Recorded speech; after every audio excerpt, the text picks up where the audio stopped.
Hello. Welcome back to the channel. Now, 3 years ago today, Melbourne knocked out Geelong in 2018 elimination final. So that's a bit of a fact stat. Anyways, here we go. So we have Melbourne versus Geelong in a prelim final. So it's about 2 weeks earlier than the 2019 final series, but yeah, we had to, because of COVID reasons and WA restrictions and I don't know, something like that.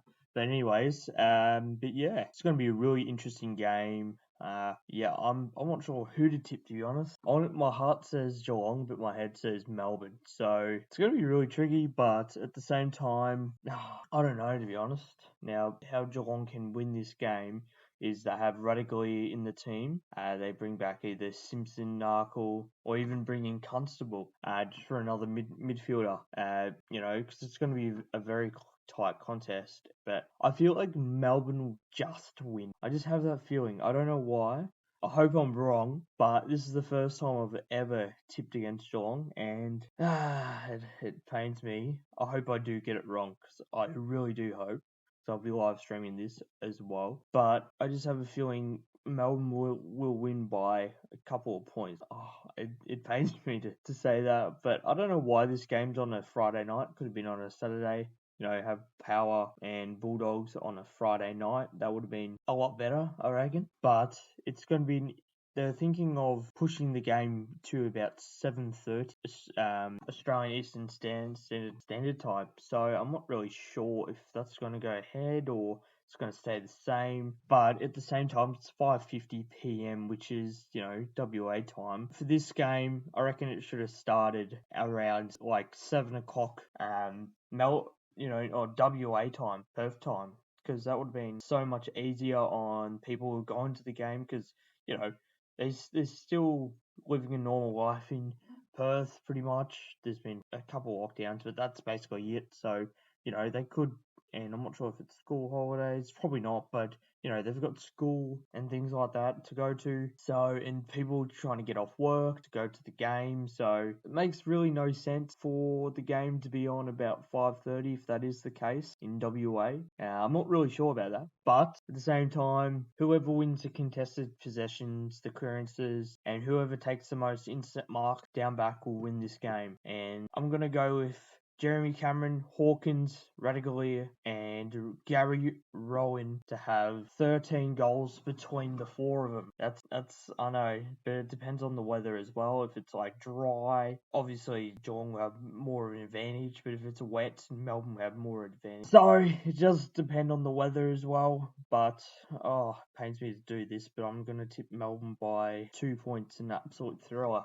So it's gonna be hard, but yeah, Parford's out the hamstring. You think Narkle, Constable go into the team. Hopefully Max Holmes and Asava Radaglia can perform really well, as they did technically on Saturday, or was it Friday? No, it was Friday night. But yeah, I didn't live stream the game last Saturday because I was really tired and because I wouldn't know when I owned that. But it was a cracking game. I wish I had my reactions. That would have been hilarious. But yeah, it's going to be an interesting game, and I'm going to have Christian Fachaka with 25 or more touches. So, moving on to the Saturday game, Port Adelaide versus Bulldogs. Now, Melbourne and Port Adelaide have been the best two teams, without a doubt. No doubt about that. I just feel like Port Adelaide will get over the line.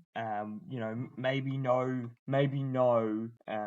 There's definitely no Cody Waitman, but there's also no, maybe even Marcus Bontempelli, but I reckon he's playing. So it's going to be interesting. I just feel like Bulldogs have the momentum, but also you've got the Power, who at home they've dominated Geelong. They've dominated so many teams at home. So yes, Bulldogs did win at there, but yet again, we're talking about the finals and anything can happen. So with the momentum, I think it's going to go Port Adelaide by 5 points. It's not going to be a blowout. I hope it's not, because I don't want to see any blowouts this weekend. Same as Geelong and Melbourne. I hope it's close the whole way. I can't. Yeah, but with a few of their players, Connor Rosie is in form. Travis Boak, Robbie Gray's back in the team. He was playing against Geelong, but I think that was his first game back, or second game back.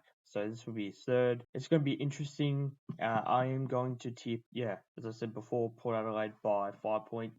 If Charlie Dixon can get ahead and score, mark, get his confidence up in the first 10 minutes of the game, they're going to be hard to stop. As I've already said, it's going to be a really tight contest. I cannot wait for that game. I want to be streaming that game. I would have loved to be both of these games, to be honest. But we're in lockdown, so who knows how long we'll be out for. Anyways, it's going to be a really tight contest. I feel like if Traw, his body language the last couple of weeks haven't been crash hot, so if they can fix that up with him and he has a big game, Caleb Daniel, the most underrated kick in the game, I reckon. But yeah, it's going to come down to who takes the chances and who has less attempts inside 50s it's going to be a really tough contest, and whoever wins the contested possessions as well as the clearances will obviously win this game. So now I'm going to go back to the Melbourne Geelong game quickly. Now, the positives that I can take out as a Cats fan, no Zach Tui, no Duncan, Dangerfield was on the bench for 16 minutes of the game and Sold on the bench for 12 minutes. So there's about 4 important key players were out, but at the same time, Melbourne have more confidence than, but also with the stop and start, there was going to be a pre-finals bye, but then that got scrapped. So it's going to be really interesting to see how Melbourne adapt when they, because all the pressure's pretty much on them. So all the pressure's on Melbourne and Port Adelaide as favourites to win this game, as deservedly so. They're favourites to win, but anything's possible in finals. So looking forward to the game. Can't wait to stream both of these this time. I wasn't feeling too well as well. But this is the video. Thanks so much for watching. This is my ridiculous views and thoughts.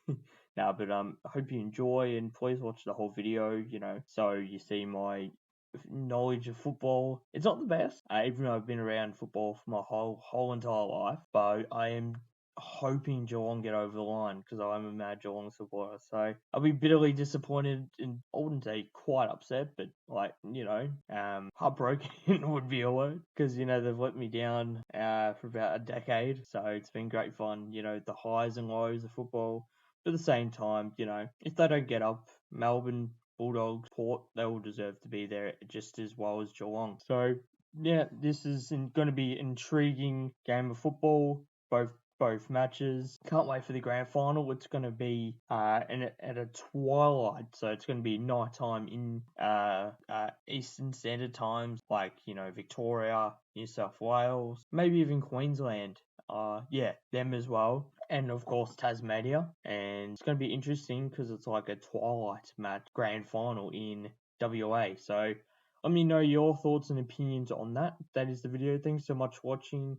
Hope you do enjoy the video and come to my live stream. I know Kados will be streaming, but if you want to see some biased Geelong commentary, welcome to join. That's the video. Thanks so much for watching. As always, please subscribe if you're new, if you like this sort of content. And also, I'm going to do a Geelong, Melbourne, and Port Adelaide Bulldog AFL Evolution finals. Just commentary over the game and pick a team.